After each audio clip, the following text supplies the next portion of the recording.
All right, morning, guys. How y'all doing this morning? Let's get it. Let's get it. Saturday. We're not about to stay in bed all day. We're about to go get this thing, okay? My hair looking crazy, of course, but that's what we do.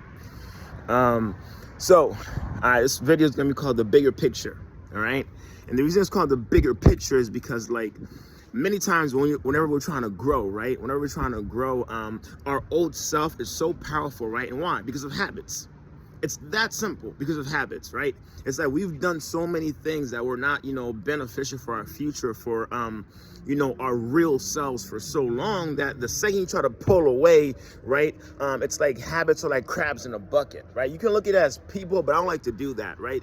Getting away from people is not that hard, right? Getting away from our mentality, that's the difficult part. If you go back to like the Egyptians, right?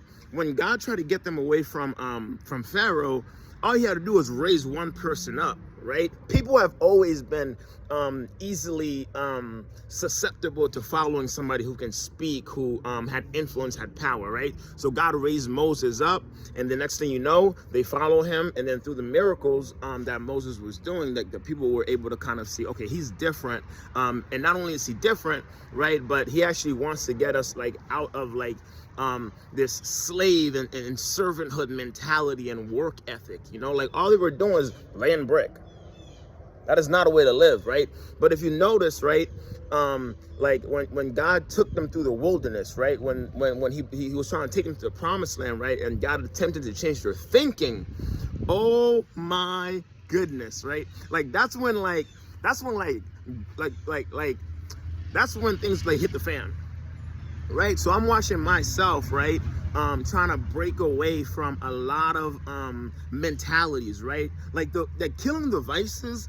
Honestly, killing the vices, right, after you kind of like focus more on like what's to come, it's not that difficult to kill the vices. What's hard to do is when that insecurity comes. Like, can I really be a great entrepreneur, right? Can I really be the kind of guy, right, that can lead a family? Right, especially if you're a black man, like the black man, like we have so much like emotional trauma, you know what I mean? That, and I'm sure all men have it, right? But you got to understand, like when you've been enslaved for 400 years, right? And so many setbacks after that occur, Jim Crow laws, right? It's like thing after thing after thing, right?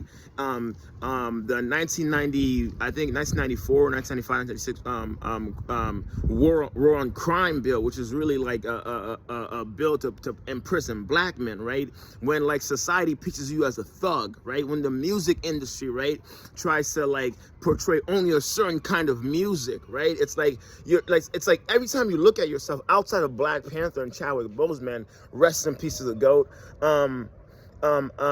Every time you would see a black man, it was like, man, like why are we always like depicted as some villain, right? Like why are like our daddies not in our homes? But we know why, right? So it's like we have always had like all these emotional traumas that's been so hard to break, and every time we try to step out, right? I'm not a Kanye West fan, right? But the reality is you can't say somebody has freedom of speech and then like you try to cancel somebody, right? Like if we all have freedom of speech, right? You don't have to agree with what the man is saying, but like you ain't gotta like right? But it's like whenever like you are a minority, and it's not even just black men, like shoot, look at the Jews. Look what's happened to the Jews. Like millions of them like died because of Christianity. Right, to where like now you can't even say the word of Jesus around a Jew because all they think of like is the mass like people that have been slaughtered. Right, you look at the political system, right? You have Democrats on one side and you have Republicans on another side, but at the end of the day there's been so much division, right? Because like both sides flipped their morals, they flip their viewpoint. So it's like people are so tired of being bamboozled.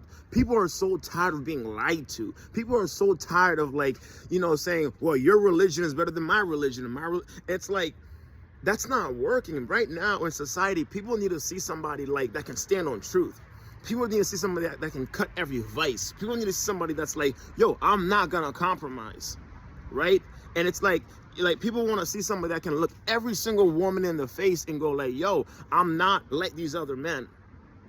Like, I'm not in the business of trying to play women. I'm not in the business of trying to use women. I'm not in the business of trying to, like, go from women to women to women. No, I respect all women. I don't care if, like, you know what I mean, you're like the prostitute in the street, or like you're the you're like a high and an esteemed, you know, businesswoman with a husband and a wife. No, I'm gonna respect both of y'all, right? Now, I'm not saying, like, based on how they live their lives that they're going to be treated equally, right?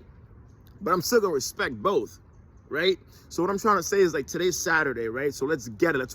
Let's work on our thinking, guys. Let's not allow, like, these things that life in society and, like, our parents and co-workers and past relationships and all the heartbreak. Let's not allow that to determine our thinking anymore. Let's draw a line in the sand today and go, like, no, today I'm going to program my mind for the me that I know I'm called to be.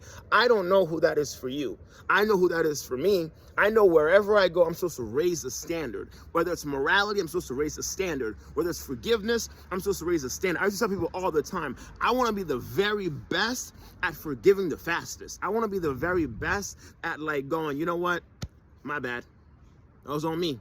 Even if I know 2% of what went wrong was on me, I want to be the very best at not even talking about the 98% that whoever did and messed up or hurt me. I want to go, no, no, I'll take fault for 100% of everything. Like, where are those guys at? You know? And so, like, I want to just come on here and say, like, yo, like, let's get it today, guys. Let's not treat the weekend like it's just a weekend. Let's go love on people. Let's go serve people. Okay, let's go serve people. You know, the guy you're in the Uber with, ask him, how's his day going? Right? Instead of posting like political things on Facebook, how about just posting a positive and uplifting quote? Your politics are for you. It's not for the rest of the world. And in fact, like, there's so many people that you would have been able to help if you didn't post your political views. Like, keep that within your inner circle. Why? Because politics has always created division. And that person could have used a positive word from you, right? But guess what? They saw that you posted about a political system that they don't agree with, and they may have good reasons for not agreeing with it. You don't know people, right? One of the most amazing men I've ever had a chance of, like, just getting around and learning from, right, is Paul Kopecki, right? And I remember one time this man said, like, people don't care how much you know until you know how much you care. I have lived by that my whole life, guys. Like, people don't care if you have the solution. They don't care if you have the cure for cancer. They want to know, do you care about me? Because everybody else said they did, but they really didn't. Everybody else said they wanted to help me, but they really didn't. Everybody else said they loved me, but as soon as, like, I stopped giving them my gift, they all ran out on me. You know what I mean? And that's and anybody can relate to that statement that I just said. It's just real, right? So instead of, like, telling people, like, how they should live their lives, right, and like what they're doing wrong, and, like, how about you tell them, like, how about you show them how much you care about them. And you do it so much that by the time you give them that little bit of advice, right, it's like, man, like, they have, like, been such a servant to my life that, like, yo, yeah, thank you for that advice.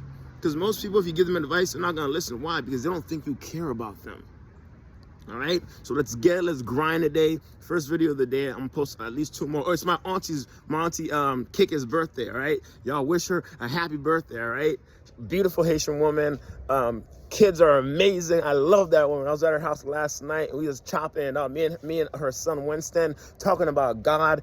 Her daughter Nia, you know, which Nia in the Hebrew, it means champion woman. It means the one with aim and intention, right? I always tell y'all, go to the Hebrew, right? Put your name in there, and that tells you who you are. Okay, and so, like, Nia was right there, and then, like, Jeremiah, another one of her sons, you know what I mean, was on the bed sleeping, and it was just a glorious moment. And, like, both of my aunties were, like, right outside, and they're watching, like, you know, their nephew and their kids talk about God, how amazing he is, like, why it's so amazing to, like, have a good relationship. And me and Winston were talking about how, like, yo, like, God will literally leave the 9 to go get to the 1. And we're talking about how, like, so many times, like, we've been the 1, and it's like, yo, God's love came and literally found us in our darkness. And then we're talking about how, like, he literally allows you to go through things right? Not because he wants you to feel pain, right? But he's working on your heart. He's working on your maturity. And he knows if you're one of his toughest soldiers, guess what? You can withstand the heat, like Daniel. So sometimes we're going through pain, we're going through darkness, right? And we're making decisions that a lot of people don't understand. But those people don't understand that, yo, this is part of my maturing season. This is part of like him raising up the general in me. I had to go through that. I had to experience that darkness. You know why? Because he knew like I could withstand the heat. He knew like there was multiple diamonds inside of me. And he knew if he didn't allow me to experience that hurt, popping, like taking Adderall, you know what I mean? Taking Molly, smoking marijuana, 6-7 blunts a day, taking shrooms, right? He knew like, yo, nah, he gonna come out of that. That's one of my generals. He gonna come out of that. And in fact, like, and I'm not saying like everybody's gonna have to go through that, but he's like, yo, if you're a general, you gotta be able to go through some things so you can empathize. So you're not so quick to judge people who are in those things. Now I have a heart for people who smoke marijuana. Before I was like, why are they doing that? Like, why? Like, why are you wasting their money on that? But guess what? I went through it and I was like, oh, I get it now. Shrooms, right? Oh, I get it now. Really, they're desperate for a touch of God. But this is the closest thing they can get to spirituality. The only thing about shrooms is that it entices you, it makes you feel like you have a solution, and then right when it's about to offer you the healing, it strips it all away from you. And you see demons. Yeah. And a lot of people don't like me talking about this stuff because they have a life where like smoking is a part of it. They have a life where shrooms and drugs is a part of it, right? And they want to pretend it's not a big deal. It is a big deal. And I'll tell you right now, when you start living your life sober, the power you get, there's none like it.